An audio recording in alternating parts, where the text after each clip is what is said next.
भारत गौरव आचार्य श्री पुलक सागर जी गुरुदेव के प्रवचन और लेटेस्ट धार्मिक भजन व कार्यक्रम निशुल्क देखने व सुनने के लिए हमारे YouTube चैनल जीन शरण मीडिया को आज ही सब्सक्राइब करें और सबसे पहले देखने के लिए बेल आइकन पर क्लिक जरूर करें। संयुक्त परिवार में ज्यादा शांति थी, कभी महसूस करना।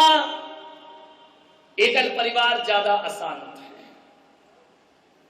है। ऐसा नहीं है कि जब ज्वाइंट फैमिली थी तो क्रोध नहीं आता था। क्रोध तो उस समय भी आता था और क्रोध एकल परिवार में भी आता है।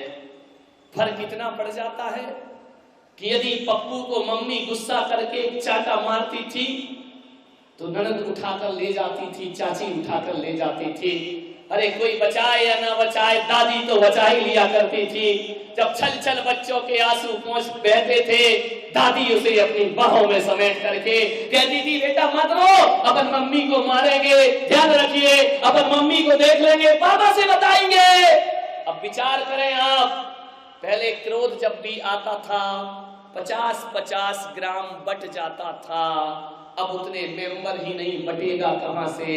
घर का सारा क्रोध पत्नी पर निकलता है और पत्नी का सारा क्रोध बच्चे पर निकल जाता। विचार अब कौन संभालेगा, क्योंकि दो ही रहते हो पति पत्नी। पति गुस्सा करेगा तो कौन संभालेगा। और सासू अम्मा तो बचाने आएगी नहीं, देवरानी है नहीं, जिठानी है नहीं, ननद है नहीं, कौन बचाएगा। ज्यादा क्रोध का पारा चढ़ेगा, तलाक के कागज पर साइन होने की तैयारी। बचाने वाला कोई नहीं बचा है, सांत्वना देने वाला कोई नहीं बचा है, हिम्मत देने वाला कोई नहीं बचा है। जब से एकल परिवार हुए हैं तुम्हारे घरों में चोरियां बढ़ गई हैं, ध्यान रखिए। पहले के घर में 12-12 लोग रहते थे। कहा जाता था कि पुराने जमाने में घरों में कभी ताले नहीं डला करते थे, क्योंकि एक पीहर गई है तो एक ससुराल में है, एक बाहर गया है तो एक घर, ताला डालने की नौबत ही नहीं आती थी। अब तो इतने ताले डलते हैं, इतने ताले कि मेन गेट का लॉक अलग है, एंट्रेंस गेट का लॉक अलग है, घर के अंदर तिजोरी की चाबी अलग है, अलमारी की चाबी अलग है, और पप्पू का लॉकर अलग है, और पापा का लॉकर। इतने ताले डल गए, मुझे समझ नहीं आता कि बाहर के गेट पे ताला डले तो समझ आता है कि बाहर के चोरों के लिए डला है। घर के भीतर ताले पर ताले, ताले पर ताले। गोदरेज की अलमारी लेना, बाहर ताला अलग है, अंदर ताला अलग है, उसके अंदर एक ताला और है। अरे मैंने कहा इतने ताले क्यों डालते हो भाई।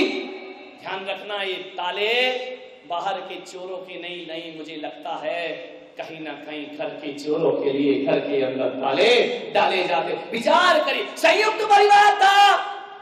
जो घरों में ताले ज्यादा डले रहते हैं और जो घर सुबह शाम बंद रहते हैं, वहां लक्ष्मी का प्रवेश रुक जाया करता है। और जो घर संयुक्त हुआ करते हैं, जिन घरों में कभी ताले नहीं डलते, वहां लक्ष्मी का आवागमन रहता है, वहां रिद्धि सिद्धि बनी रहती है, वहां बरकत बनी रहती है। संयुक्त परिवार में पैसों के लाले कभी नहीं पड़ा करते हैं, लेकिन एकल परिवार में पैसों की तकलीफें पैदा हो जाया करती हैं। इसलिए मैं कह रहा हूं, क्रोध से बचना है, डिप्रेशन अशांति से बचना है, एकल परिवार की अवधारणा खत्म करिए और संयुक्त परिवार में रहना सीखिए। बहुत चीजों से बचोगे आप। ताला ही नहीं डलेगा, चोरी की दिक्कत ही नहीं। अब चोर भी, पहले चोर रात में आते थे, अब दिन दहाड़े चोर आते हैं, क्योंकि मालूम है पति ऑफिस गया है, घर में अकेली पत्नी है, रस्सी से बांधेगा और सामने ही सब उठा करके कुछ नहीं कर पा। बचाने वाला है, पड़ोसी के भरोसे मत बैठो। चोरों को रास्ता तो वही बता रहा है कि अंदर कैसे जाना है इसके घर में, ध्यान रखिए। कोई किसी को नहीं पहचानता। बंबई में जाओ, पड़ोस में कौन रहता है कोई जानता नहीं है, ध्यान रखिए। इस शहर में कोई किसी को नहीं जानता, नंबर लगे हुए हैं हर किसी के दरवाजे पर, ध्यान रखिए। आदमी की पहचान नहीं बची। अब अब फ्लैट नंबर से आदमी जाना जाता है। पहले बोला जाता था यहाँ जैन साहब रहते हैं, यहाँ राजपूत साहब रहते हैं, यहाँ ब्राह्मण देव रहते हैं। अब बोला जाता है यहाँ 201 नंबर रहता है, यहाँ 301 नंबर रहता है, यहाँ 420 नंबर रहता है। नंबरों से पहचान हो गई आदमी की। आदमी आदमी को पहचानता। ये एकल परिवार के दुष्परिणाम हैं आपके जीवन में। संयुक्त परिवार में रहेंगे, क्रोध बढ़ जाएगा। एक बच्चा आया, बोले महाराज ये आजकल की मम्मियां ज्यादा पीटती क्यों है? मैंने कहा क्या मतलब? बड़े थोड़ी सी गलती हो तड़ा बच्चे पर पड़ती है। मैंने कहा हाँ बेटा, पहले की महिलाएं गुस्सा आ जाता था, और हकीकत बताऊं मजे की बात, गुस्सा हमेशा नीचे वालों पर आता है, ऊपर वालों पर कभी नहीं आता है। ऑफिस में बॉस गुस्सा करेगा तो आदमी गुस्सा कहां निकालेगा? मालिक को तो जवाब दे नहीं सकता, भन भनाता घर में आता है, और आते साथ सारा गुस्सा किसमें निकलता है? बोलो, डर क्यों रहे? बोल दो ना दिलेरी से, सुधर थोड़ी गए हो तुम इतने। बाहर का गुस्सा पत्नी, अब पत्नी क्या करे बेचारी, पति से भिड़ नहीं सकती, सारा गुस्सा दिमाग में भरकर जीती है।